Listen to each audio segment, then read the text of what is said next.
Good day, everyone.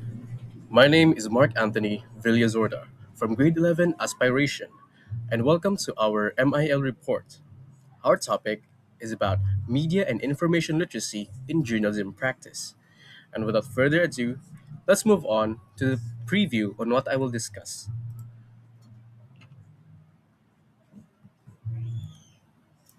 First, we're going to talk about what is journalism. Second, the importance of journalism and in MIL. Third is the professional media associations, non government organizations, and regulatory agencies engaging in MIL, mainstream media, and lastly, contemporary media. So, what is journalism?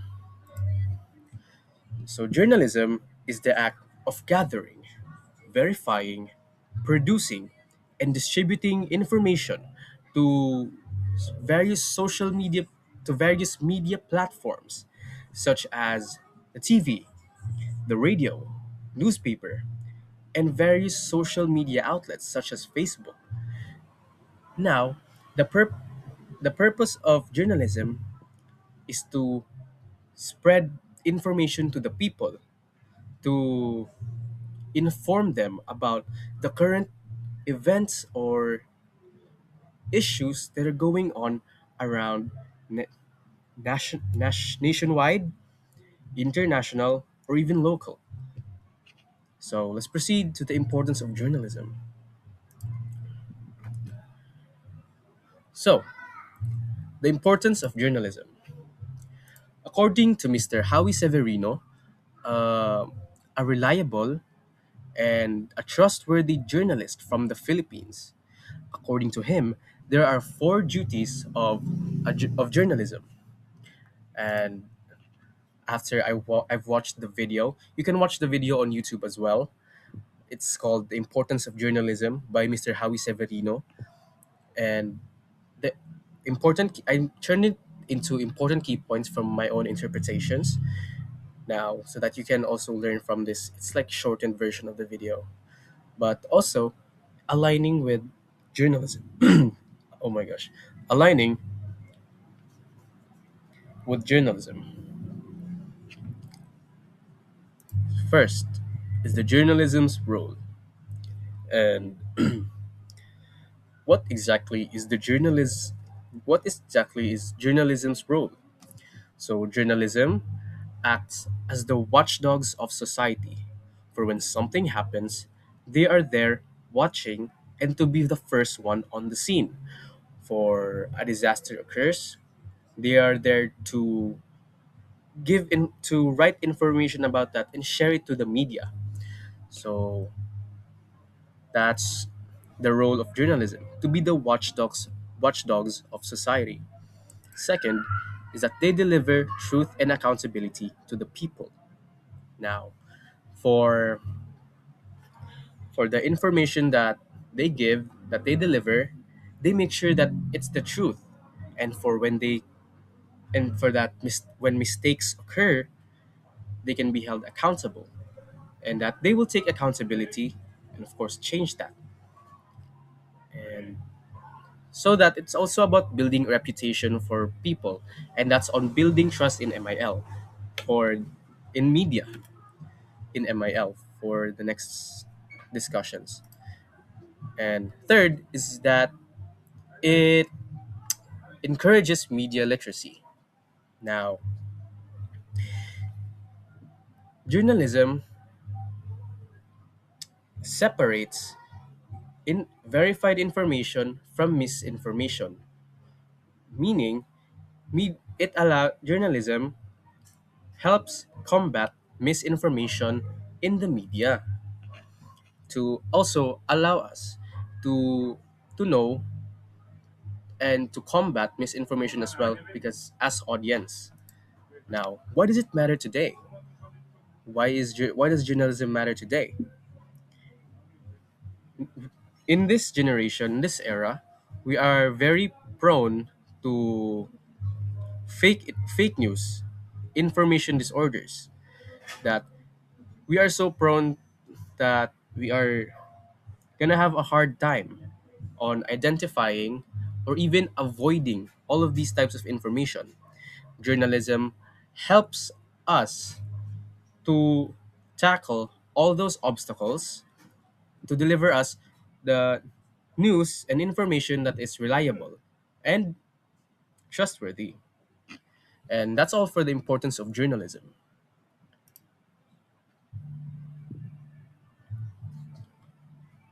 Next, why MIL in journalism?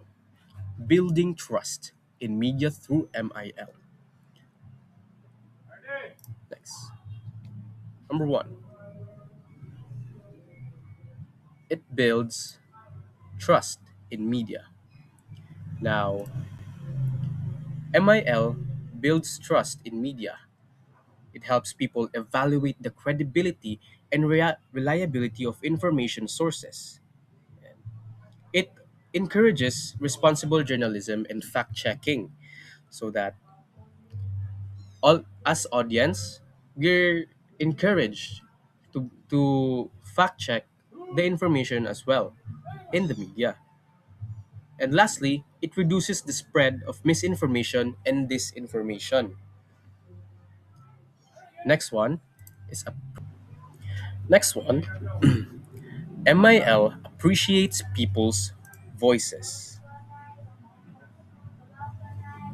Now, this promotes respect for diverse perspectives and opinions. It encourages inclusive and ethical media practices, gives individuals opportunities to express their views responsibly, so that by appreciating people's voice, many opinions and perspectives are gathered, and also making sure that they are heard and that their opinions matter. Now, it allows them to express their views responsibly and prevent the use of disinformation as well. And lastly, oh,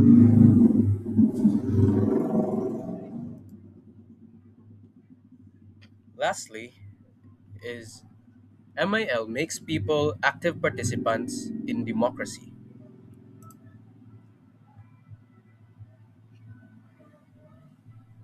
It empowers citizens to make informed decisions on public issues. That it encourages critical thinking and civic engagement in in public as in a democratic way to be informed. It helps people participate meaningfully in democratic processes through informed discussion and media use. It also sparks the use of debates, public debates, where people will learn about how about how to improve society. Overall, MIL strengthens journalism by fostering trust, valuing diverse voices, and encouraging active democratic participation. And that's all. Next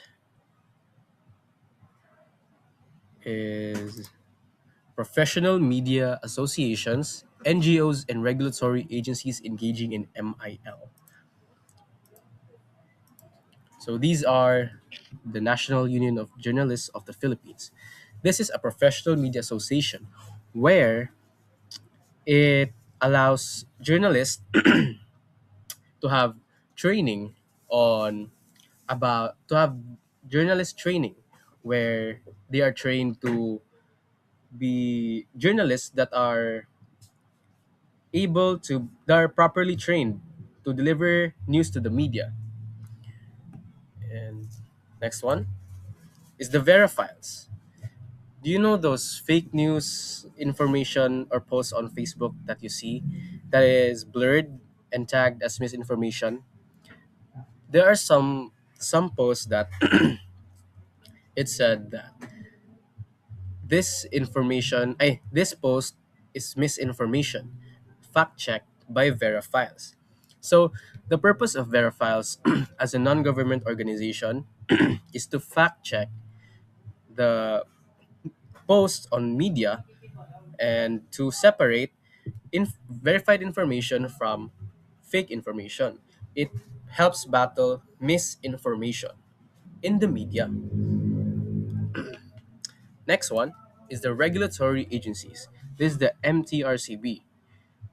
For this makes putting um, for the audience. This is like a filter for those who will reach the audience, who should watch this type of information. Now, just like what you see on the TV, there's the ones that called the PG, the SPG, and the G. The PG means parental guidance, and for those who require, for those information that requires parental guidance, SPG for those very strict, no kids should watch it below under the minority, and for the G is for general, for everybody, everyone can see it, and that's all.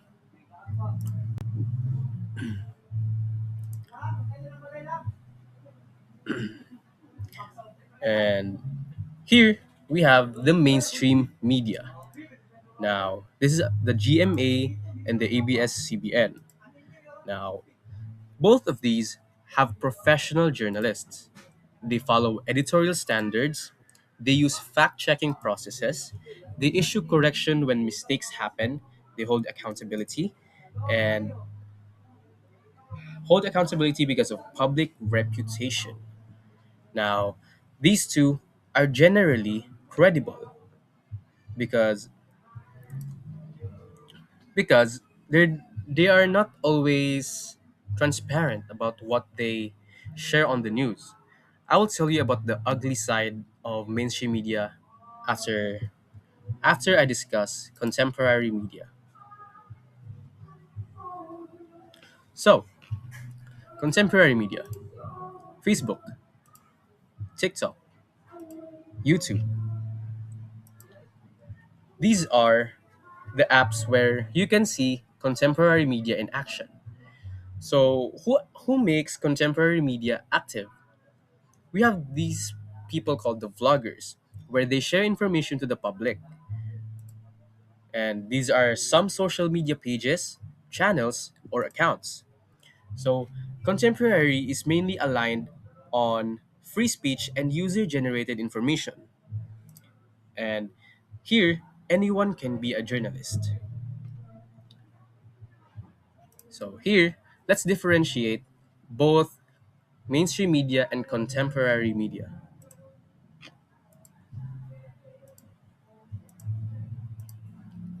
So, mainstream media follows editorial standards, has professional journalists, and is generally credible, but its ugly face is that it's still a business.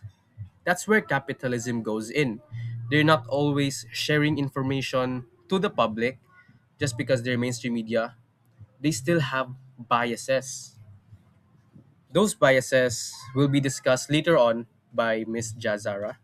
And that's all for mainstream media. It contains biases, and overall, it's still a business and it's capitalism.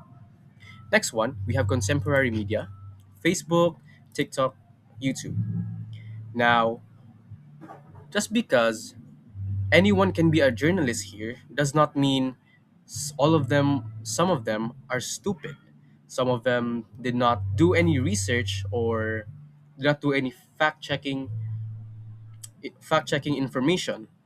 But there are some who actually speak up for the issues that are not said by mainstream media. It's like a collective way of gathering perspectives from each users where, for example, when I see a TikTok video saying that they're stating their opinion, the comments there are just sharing their opinions as well on about a certain issue or topic. Now, that's when you see that it's a media literate comment section and a media literate video because people are actively engaging and they are knowledgeable about a topic. Now, so mainstream media is generally credible, but don't be locked in on one perspective. And I'm talking about mainstream media because it has biases. In contemporary media, anyone can be a journalist. You can be a journalist.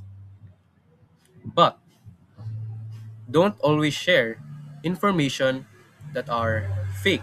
You must do research for yourself as well so that you may not spread misinformation to people. And that's all. So for the biases, it will be discussed by Ms. Jazara. And yeah, that's all. Thank you.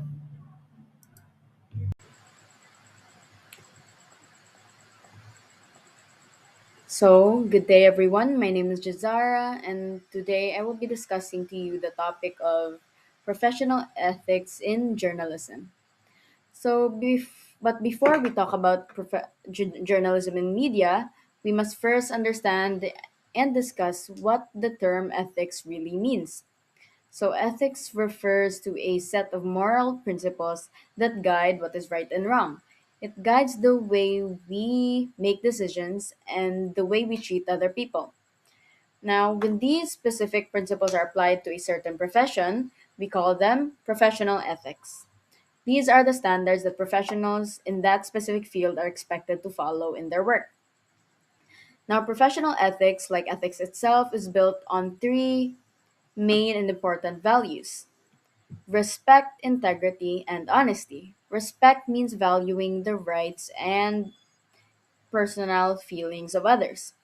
Um, Integrity means doing what is right even when no one is watching. And honesty means being truthful and accurate above all else. Now, where is journalism right now? So, to understand journalism today, it is important to look at how media has changed over the years. In the past, people mainly got information from newspapers, television, books, the radio, and even movies. These are what we call traditional or old media. Now, before any news was published or broadcast, it usually went through editors and fact checkers. So it was scanned and nitpicked to ensure that the information was accurate and reliable. However, today we are living in the age of new media. With just a smartphone and internet access, almost anyone can create or receive and share content online. Information now spreads so much more faster than before, and people can access news anytime and pretty much anywhere. Now, in the Philippines, many people get their information from social media platforms such as Facebook, YouTube, and TikTok. Now, because of this shift, journalism, of course, no longer operates the same way as it did before. News now competes with speed, I believe, and with how fast everything moves nowadays, I feel that people are oftentimes pushed to keep up, and uh, news now competes with like countless posts, videos, and personal opinions online. And I think this makes accuracy and responsible reporting more important than ever. Now,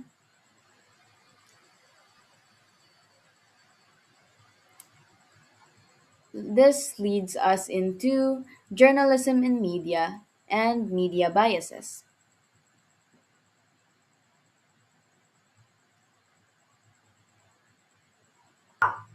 So, of course, like I said before, today journalism operates in a very fast paced environment.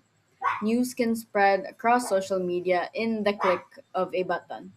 Now, because of this, speed can sometimes be prioritized over verification, and people often share information before checking if it's actually true or if the information being presented is complete. Now, and at the same time, Content that gets more views, likes, and shares, generally engagement, tend to get more attention, even if it's not necessarily the most accurate. Another challenge is that opinions are sometimes presented as if they are facts. Like in the Philippines, we often see vloggers, influencers, or content creators discussing news, politics, or history. Others share personal opinions without showing evidence or credible sources. Really, this brings us into media bias. Media bias refers to the way information is presented in a manner that favors a certain perspective, group, or a point of view. And of course, there are different types of media biases. The first type of media bias is political bias. Now, this happens when coverage favors a particular politician, political party, or ideology. Like, for example, let's say during elections, a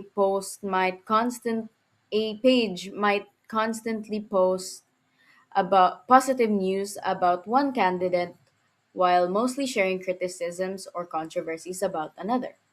Even the choice of words can, of course, influence how people view a political issue. The second type of bias is corporate or ownership bias. This happens when the interests of a company or owner affect what gets reported. For example, if a media company earns a lot of advertising revenue from a large business, it may be less likely to publish stories that could damage the company's reputation. Uh, the third type of bias is selection bias. This is about deciding which stories get attention and which stories do not. So, for example, if your social media feed only shows stories about crimes, scandals, and conflicts, you might start believing society is getting worse, even though there are many positive developments that are happening that receive very little or even no coverage. The fourth type of bias is framing bias. Now, this refers to how a story is presented. Now, you may be wondering why I chose this image to present this type of bias. This is because, as you can see here, on the image, we can see a glass filled halfway with water. And on the side, it says half full or half empty. Now, of course, that is connected to the saying of glass half full, half empty, and that is connected to optimism and its opposite term, pessimism. If you say the glass being presented is half full, that sort of paints it in a more positive light. But if you say the glass is half empty, it can be perceived as more negatively.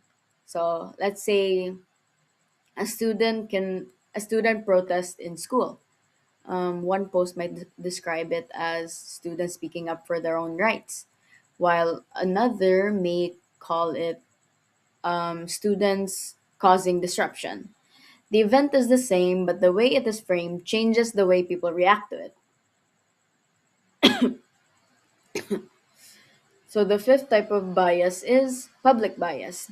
This happens when media outlets create content that matches what their audience already wants to hear. So for example, a content creator whose followers strongly support a certain opinion may continue posting similar content because it gets more engagement, like views, likes, or positive comments. Now, onto the sixth type of media bias, algorithmic bias. Now, this comes from the algorithms used by social media platform. This is when social media platforms or search engines use automated systems that favor certain types of content over others.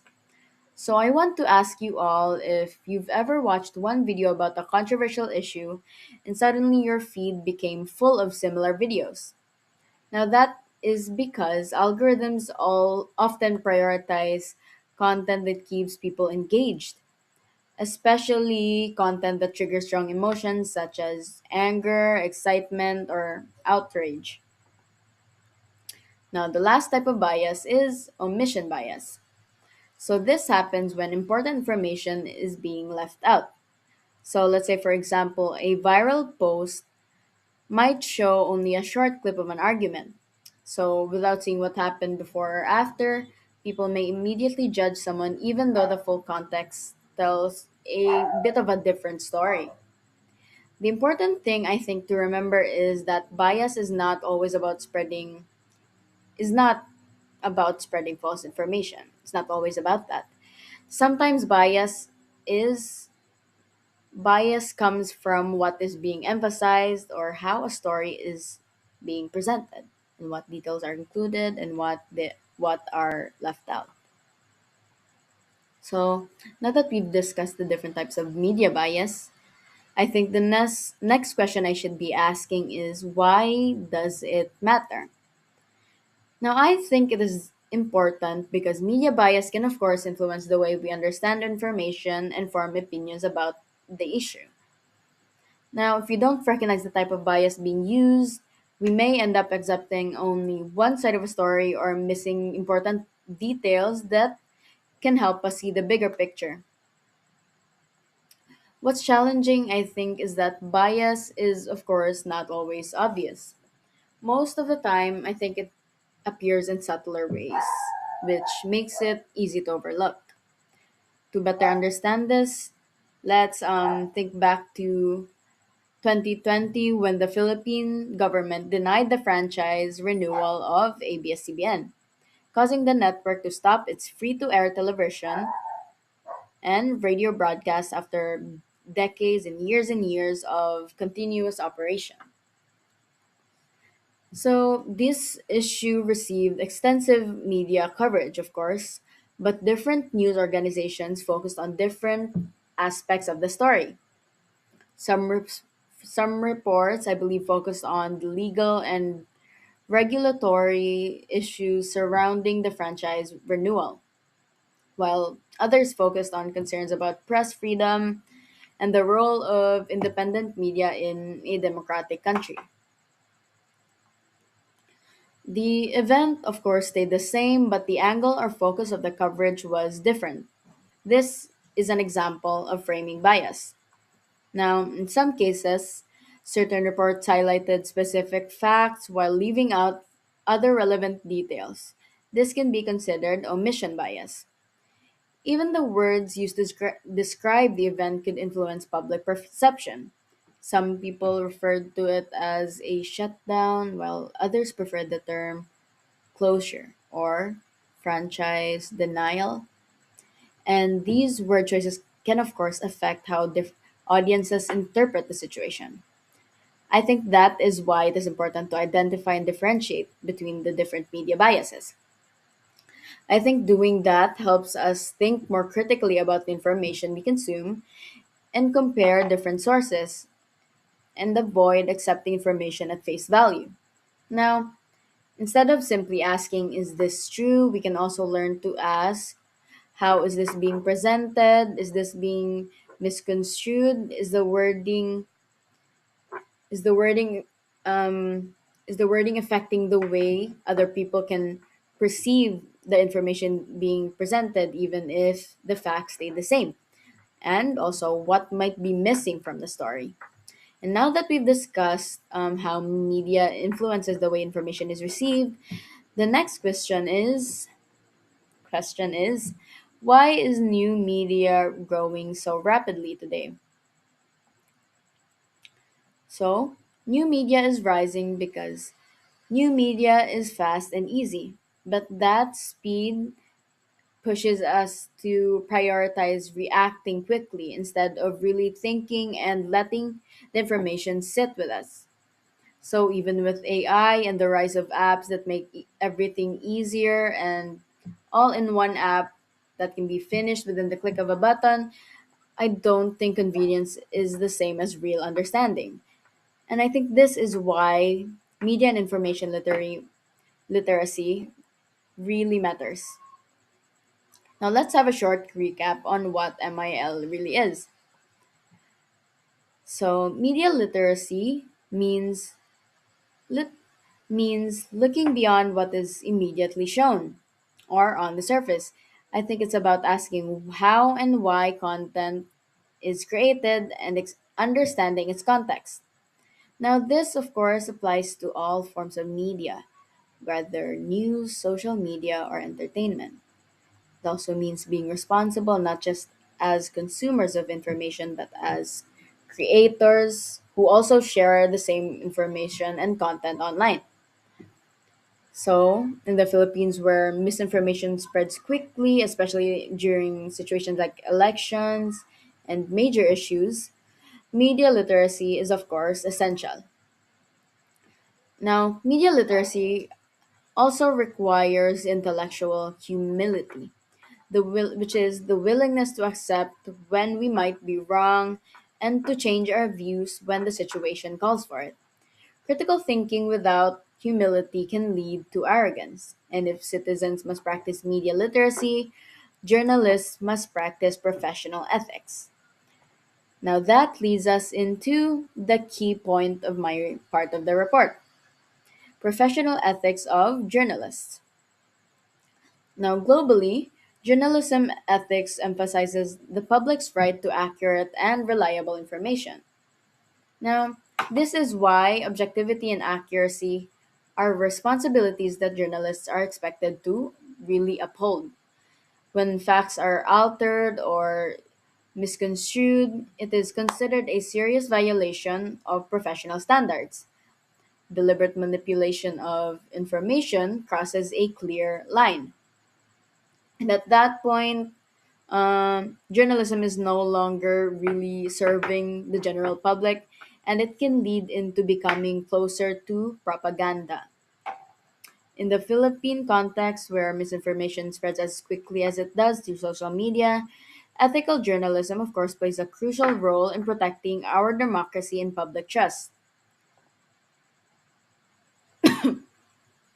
Now, let us look at three ethical dilemmas.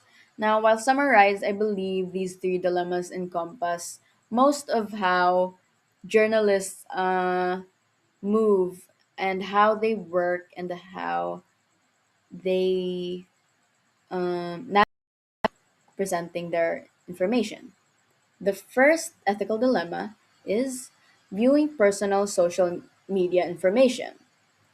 Privacy and ethical boundaries must always be respected.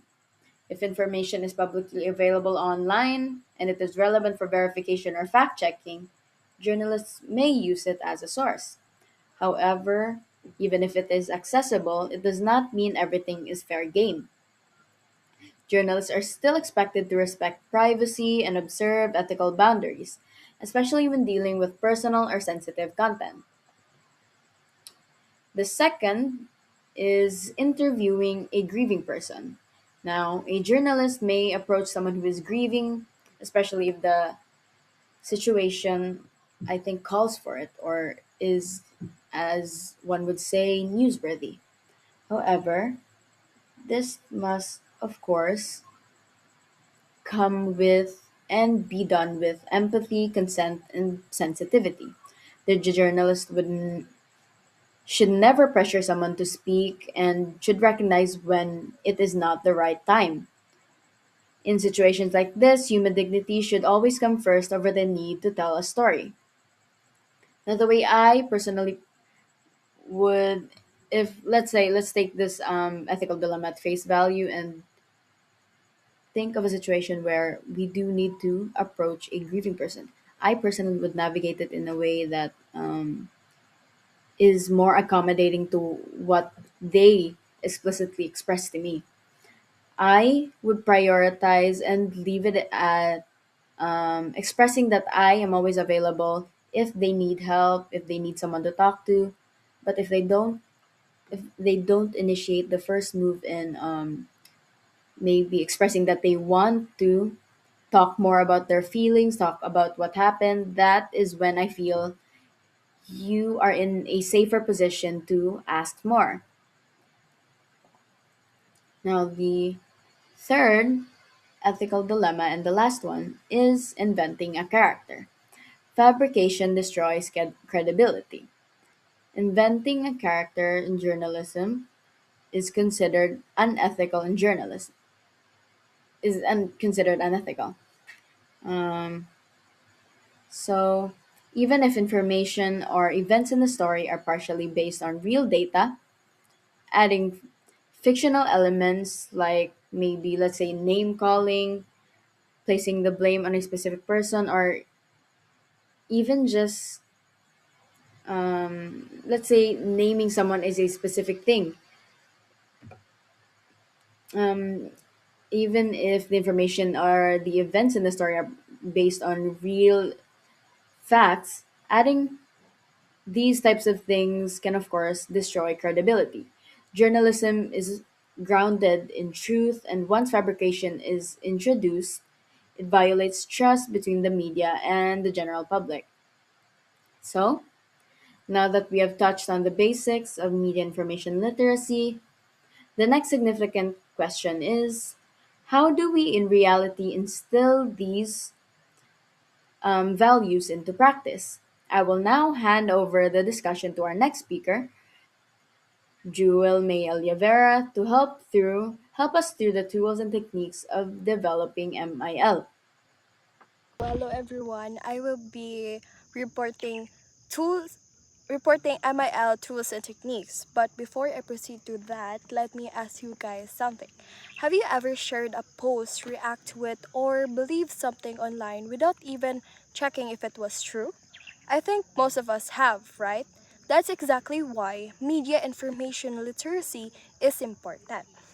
It's not just about the journalists or the professional people, but it is all for us because we live in a generation where we are all exposed to technology. That's why we are all part of media.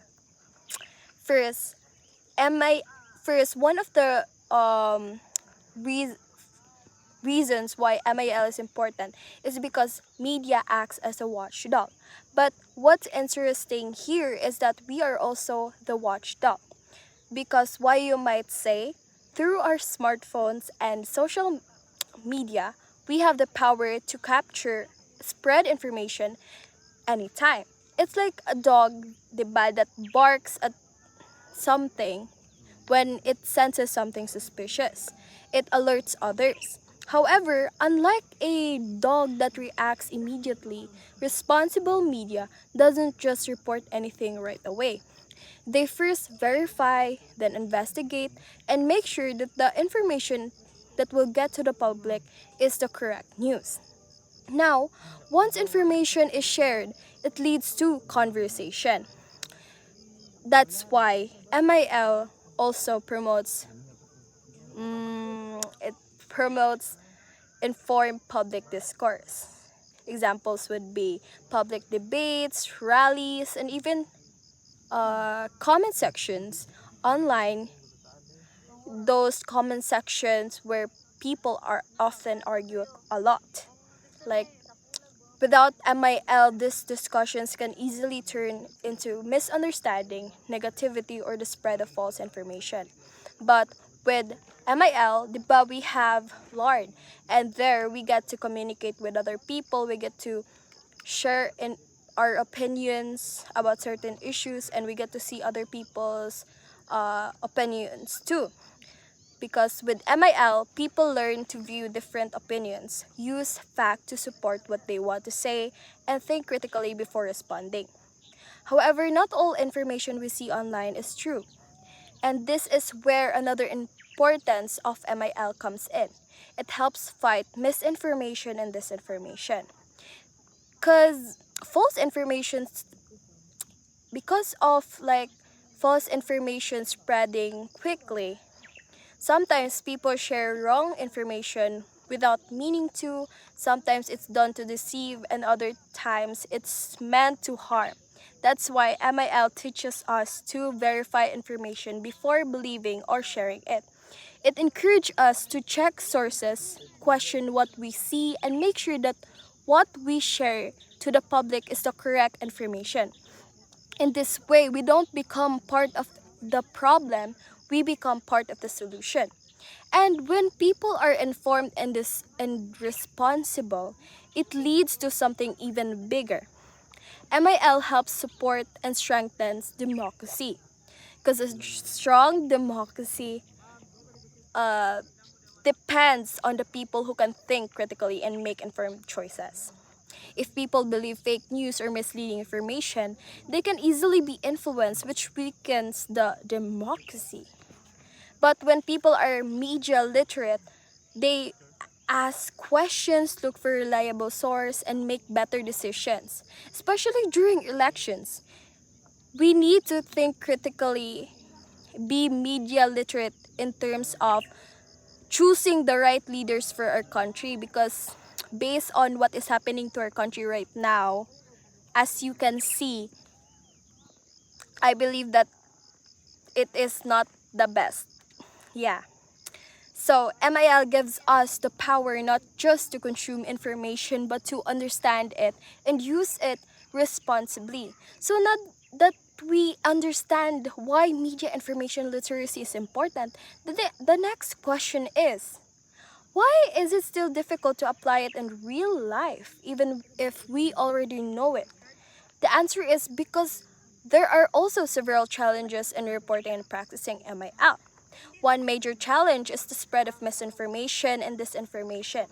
Have you ever seen a post online that looks so real that you almost believe that immediately?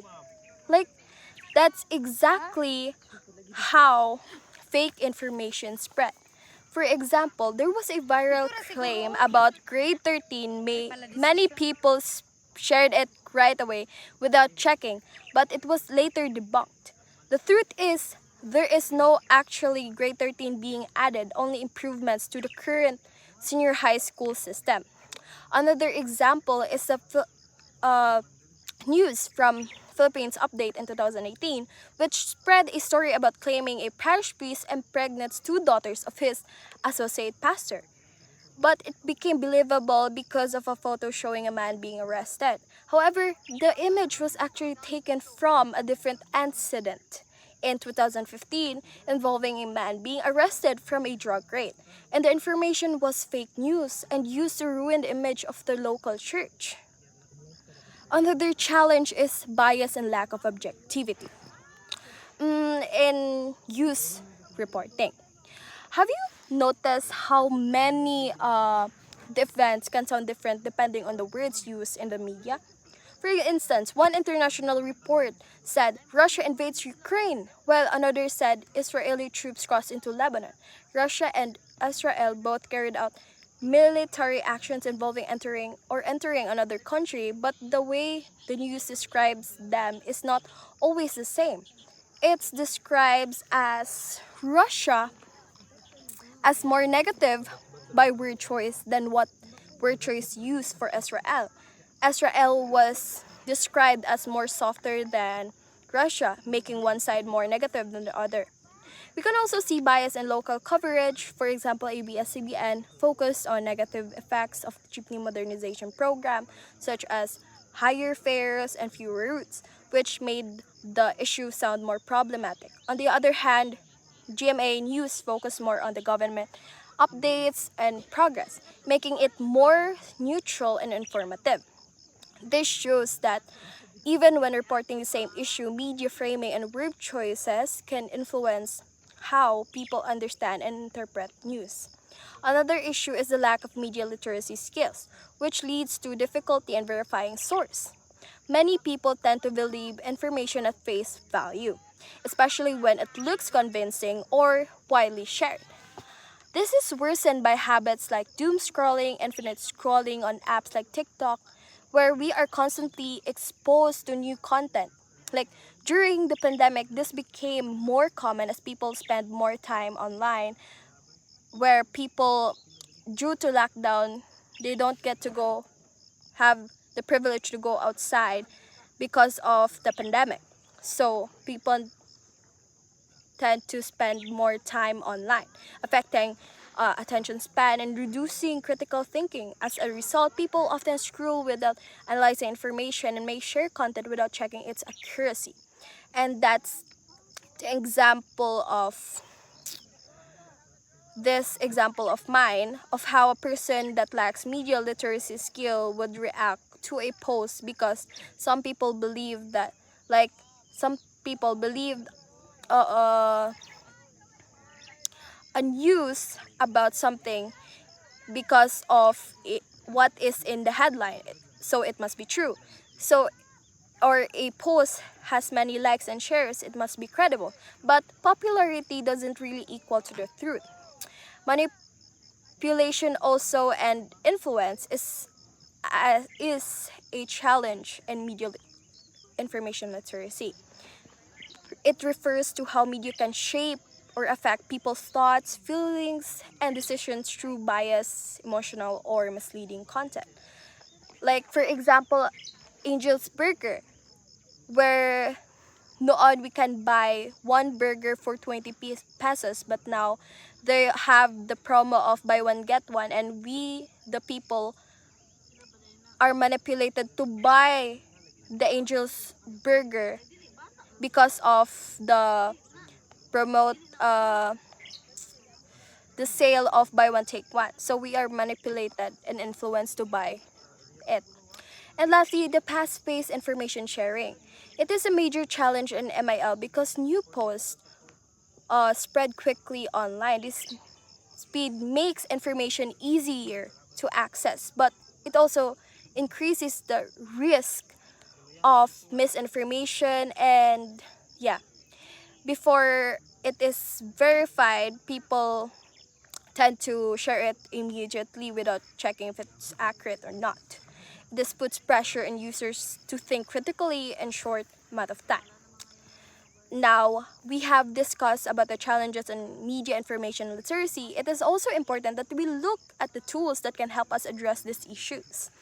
In MIL reporting, one of the most important categories of tools is digital tools. This includes search engines like TikTok, no, what? Search engines like Google, Bing, also I think Firefox, which are commonly used to find information quickly. Although it is still important to compare multiple sources instead of relying on just one. Fact-checking websites such as Snopes, Verifiles, and Rappler, not all information are fact-checkable. Fact-checking websites are also very helpful because they can help verify whether viral news or posts are true, false, or misleading. In addition, I have an example here about a video of Vice Ganda supplementing weight loss supplements, and it was actually debunked by Rappler, and it was said that it was fake and was made AI. So I also have government sources like Philippine Statistics Authority, Department of Health, Pag-asa, PNA, and also the DepEd. And especially for statistics, it provides uh, official and accurate data, especially for statistics, health updates, and weather information. Another helpful is reverse image search, such as Google Image Search and TinEye, which helps check if an image is original, reused, or taken from a different event, making it easier to detect fake or misleading visuals. Aside from digital tools, there are also multimedia tools used in reporting. This includes smartphones and other recording devices that are used to capture photos, videos, and interviews during events. Cameras with microphones, individual microphones, are also used to ensure clear audio and quality recording. These tools are very important in journalism because they also allow reporters to document real events as they happen, especially during interviews, public gatherings, and breaking news situation. Another important area is social media monitoring, like Facebook, TikTok, YouTube, and X, Twitter, IG, and more. They are not just about entertainment only, but also sources of information and public discourse. And also, to help track what is trending or widely shared, tools like TweetDeck and CrownTangle are used. These tools allows journalists and researchers to allow monitor viral posts, track discussions, and analyze how information spreads online. Now we know that about the tools, let's proceed to the techniques. One of the most important techniques is verification and fact checking. This means checking information carefully before sharing it.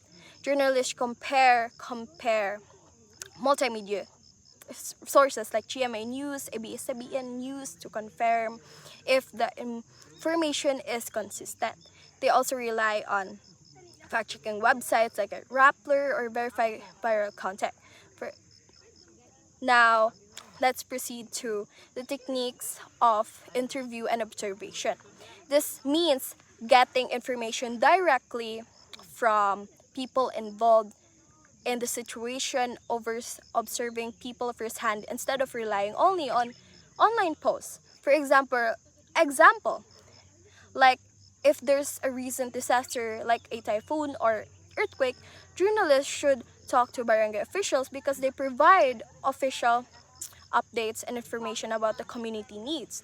They also need interview disaster victims because they can share real experiences and the actual impact of the event. In addition, they should gather information from local authorities because they provide official reports, rescue operations, and safety updates. By combining all these sources, journalists can produce news that is accurate, complete, and balanced. Because in the end, a journalist's responsibility is not just to report quickly, but to ensure that every detail shared with the public is correct and verified. That leads us to a very important reminder in media information literacy. We should always think before you click, verify before you share. Thank you. So, good day everyone. Now let us tackle to the very last part of our group report in media and information literacy in journalism. So, my topic is creation of media and content and MIL in practice. So, we will be specifically tackling on media and content creation. So, as what the first reporter mentioned, each one of us can be reporters, right? We have now technologies, we have information that we can gather online and share it to other people. So that is basically journalism. But it is important to note that not all information we see online is accurate and safe. Some are intended to mislead other people and to harm others. So that is why it is still important to understand media and content creation. So, before going deeper, let's start this discussion with a quick game. So, the game is called, sorry, guess the name of social media app. So, I will project a logo or a symbol for famous social media apps and then we will try to guess it. Okay, so let's start. So, this is Facebook, Pinterest, Telegram, Reddit, LinkedIn, Instagram, and lastly, X, or famously known as Twitter. So, let me ask you guys, do you use these apps? Most of us probably do, right? We use it for knowledge sharing, for keeping up to date, for communicating others. But do you know that there are three types of misleading or harmful content that are circulating in those social media apps? Well, the three types of misleading information are misinformation, disinformation, and lastly, malinformation. So, let's start this discussion with misinformation. So, misinformation are false information with no harmful intention. The person sharing it usually believes that that information is true.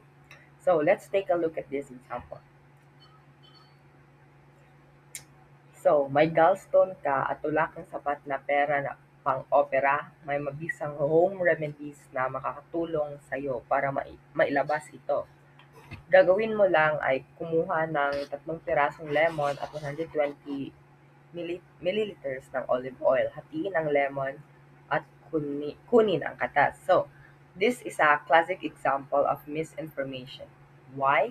Because, first of all, this person is sharing a misinformation about gallstone. So as you can see, he is saying that these ingredients that you need to prepare can heal gallstone, even though it it is it doesn't have any scientific back, backing. So this is a great example of misinformation, and the person sharing it usually believes that that information is true. Okay, now let's tackle this information. So these information are defined as false information with the intention to mislead people. So let's take a look at this example. So remember the fake video of PBBM, or also known as the Pulveron issue? Well, this is a classic example of disinformation. So why is this information, you might ask? Well, to start, this video was deliberately created. It was AI generated and it was debunked by the palace itself. So, by definition, this information are false information or fake information with the intention to mislead people or to harm the image of someone.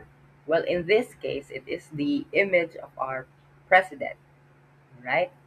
So, now let us tackle the last type of misleading information, which is malinformation. So, malinformation are true information that is shared to harm someone. So, misinformation are false information with no harmful intent. Disinformation are false information with harmful intention. And lastly, malinformation are true information that is shared to harm someone. So, let's take a look at this example. Do you remember the cheating issue of Maris Racal and Anthony Jennings and Miss Jamel Villanueva? So this is a type of misinformation because number one, Miss Jamel Villanueva posted screenshots without the permission of both the parties, Anthony Jennings and Maris Racal. And in the interview, it said that Miss Racal was embarrassed because of the leaked screenshot. So, any types of screenshot that is shared without your permission and that is shared to harm you or your image is a type of malinformation. So now let's try to differentiate the two. So misinformation, truthfulness, false with no harmful intent. Disinformation are false with intentional deception. And lastly, malinformation are true information with intentional harm. So let us ask ourselves, why does it keep spreading?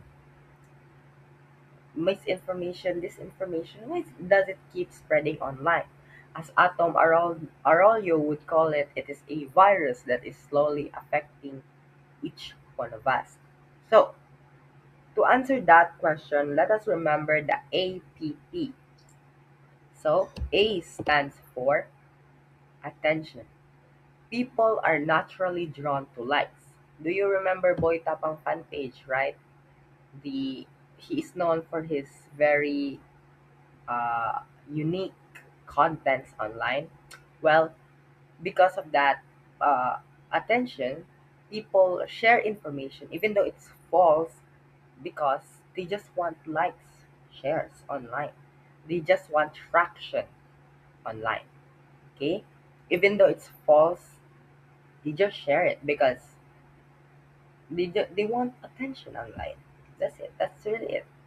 Now, the P is still connected to attention, which is profit. So the logic here is simple. The more people follow a post, the more it gains followers, the more it gains traction, the more income does it give to the account. So attention and profit is still connected to each other. But the last part, which is the power, is a different one. Misinformation can change our perspective, can change our narrative in things. So it is very dangerous and it is very important for us to know these types of harmful information that are circulating online. So with the spread of these harmful informations, how does Facebook respond to it? Well, Facebook does three things. So first, Facebook do content analysis. So, what do we mean when we say Facebook do content analysis? So, Facebook analyzes a post based on the audience responses and user engagement. So, Facebook will investigate why a specific post or a specific account gain traction online and gain more comments, likes online. So when a post passed through that, it is then forwarded to the evaluation of content. So what do we mean when we say evaluation of content? Facebook analyzes or it assesses whether it aims to reduce voter participation, if it contains real threat or violence, or if it violates social and regulation rules. So when a post again pass through that level, it is then forwarded to fact checkers. So important note on fact checkers, not all fact checkers can be trusted and not all information are fact checkable. So when a post is found out to be a misinformation or it is a harmful information like disinformation, misinformation, or malinformation, Facebook then employs censorship and low interaction. So, have you guys seen this sign here online? When you see that when a specific post shares misinformation or any graphic post. So, let's see this example of how Facebook fights misinformation. So, this is a code card from Representative Lordan Swan of Cagayan de Oro City. Kayong mga OFW, wala kayong utang na loob sa ating presidente. Yan ang pahayag ni Representative Lordan Swan sa mga OFW matapos sabihin hindi umano alam ng Pangulo ang kanyang ginagawa. So, if you go back to the original post online, you will see this. So it has been censored by Facebook that this information is in fact false. So if you tap CY, Lordan's one quote card calling OFWs ungrateful is fake. So this post actually went through the three steps. See, content analysis, evaluation of content, and lastly fact checkers. In this case, it is Verifiles. So, important note on fact checkers. Again, fact checking organizations only limit misleading content. So, the keyword here is limit. It doesn't necessarily remove all the harmful information that are circulating online. Individual must still practice media and information literacy to evaluate information. So, being media literate means we understand the media messages, we identify the bias and intent, and lastly, we can evaluate its credibility. Now, what do we mean when we say we are information literate? So, being information literate means we find reliable sources online.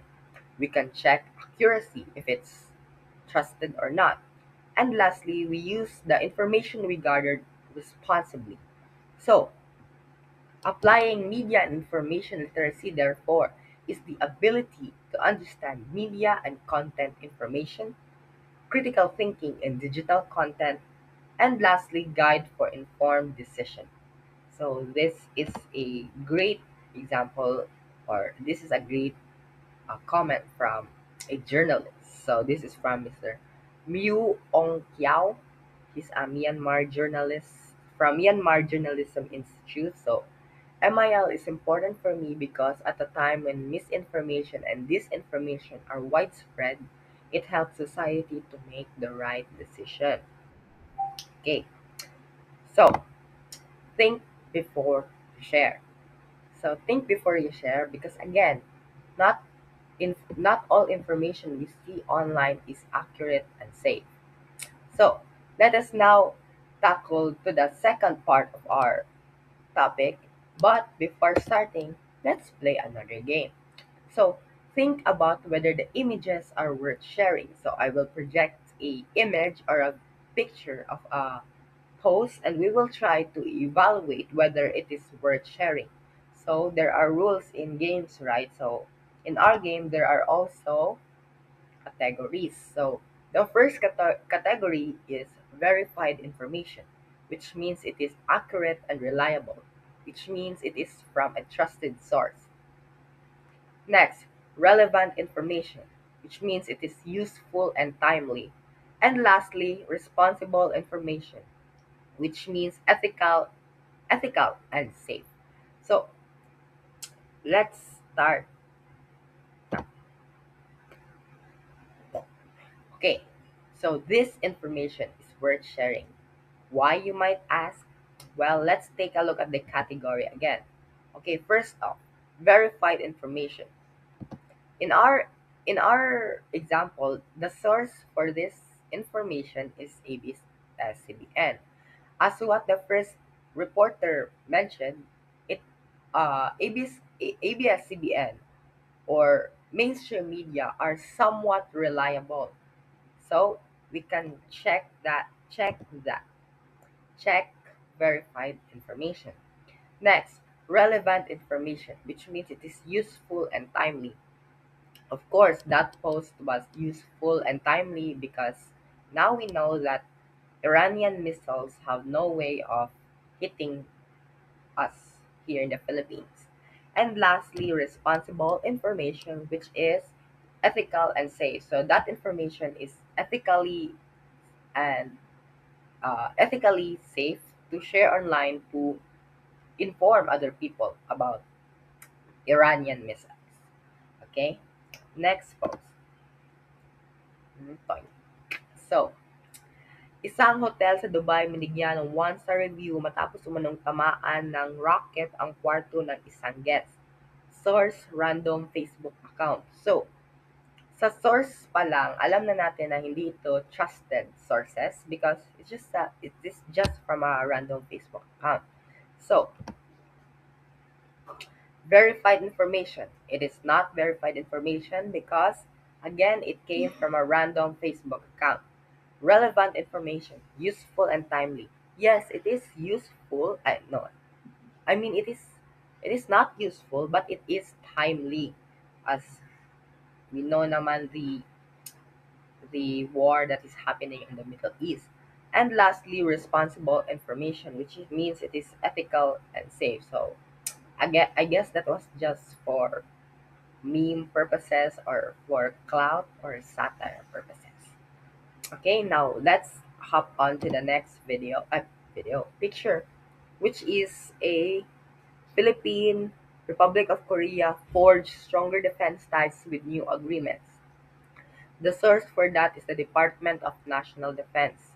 So this information is worth sharing. Why? Because number one, it was verified information. The source for that specific post was the Ministry of Defense. Okay, next is relevant information, which means it is useful and timely. We all know the situation in the South China Sea, right? Or South Philippine. Yeah, yeah, South China Sea. And lastly, responsible information, which means it is ethical and safe. It was ethically safe to share because it aims to give information to other people. Okay, information spread fast online, so users should verify it first. as what we have demonstrated, we are bombarded with different types of information online. There are posts of cloud to inform others. But it is important that we verify it first before we repost or share the information that we gathered online. So the International Fact-Checking Network offers a verification checklist. So let's do now the demonstration part. So let us try to assess whether this article is true information. Okay, in determining whether a specific information is true or trusted, we must always check the source. So for our demonstration, the source for that is the Philippine Daily Inquirer, which I've done my research on. Philippine Daily Inquirer is one of the most trusted news outlet here in the Philippines. So we can check that. Next, cross-checking information. What do we mean when we say cross-checking information? So cross-checking information means we go to different sources to check whether this specific information is accurate. So true information usually is shared by or reported by many sources or mainstream media. So as you can see in our post, there are quotes that are basically the same. So then we can conclude that that information was true. So we can check that. Next, verify the author. So for our author is Mr. Dexter Cabalza. He is a member of Pulse Print Media Joint Forces versus Fake News. So he published, this is actually 731 articles published. So we can say that our author is trusted, reliable, because he published multiple articles online. And we know that mainstream media will not damage their reputation for sharing misinformation online, right? Okay, next, check images and videos. So this only applies if a specific post contains images and videos. So we can check for accuracy or if it is true or if it was just AI generated. Okay, next, examine the numbers carefully. So it must be logical. So when we are looking at a post that says that there is a price hike, it must be accurate that there is a price hike. So again, this the cross-checking information will also be helpful in examining the numbers carefully. And another useful information that we should look out for is the spelling. So as what Sir Peter mentioned, spelling is one of the giveaways that specific information is false. Okay? So check the numbers and spelling carefully. Next, consult fact-checking websites. Again, Verifiles, uh, TechPH. There are many types of fact-checking websites that you can see online. But again, important keynote, not all information are fact-checkable and not all fact-checkers are trusted. So it is still up to us to decide whether an information is true or not. Okay, next, ask questions. So in some media outlets, you can ask question or verifying questions from the author. So in our case, it is just a subscription, so we can't really ask for verification. But again, by following those steps, checking the author, cross-checking information, uh, checking the images and videos, we can then conclude that an information is true. And lastly, understand the impact of sharing. The information you share online has the power to shape other people's ideas, other people's thinking. So be mindful always for the information that we see online because, again, as we keep mentioning, not all information we see online is accurate and safe. Now, so do you have any questions? Any questions? I guess not. So we will now do our summary. So, media and information in journalism. So, from our first reporter, we understand what being a journalism means. In the second reporter, we understand what are the ethical consideration or the ethical dilemmas that the journalists use. The third reporter is where we understand the media tools to to help us evaluate an information online. And the fourth reporter help us understand the media and information literacy in human rights. And lastly, for my part, we've understand media and content creation. Now to summarize, again, not all information we see online is accurate and safe. Always fact checked, but again, not fact checked. All fact checkers are trusted, but being media and information literate is the number one this is the number one thing that would help us avoid misinformation or believe misinformation online. So always remember to think before you share. So this ends our presentation. So I hope you guys understand something from our report, and that would be all. Thank you.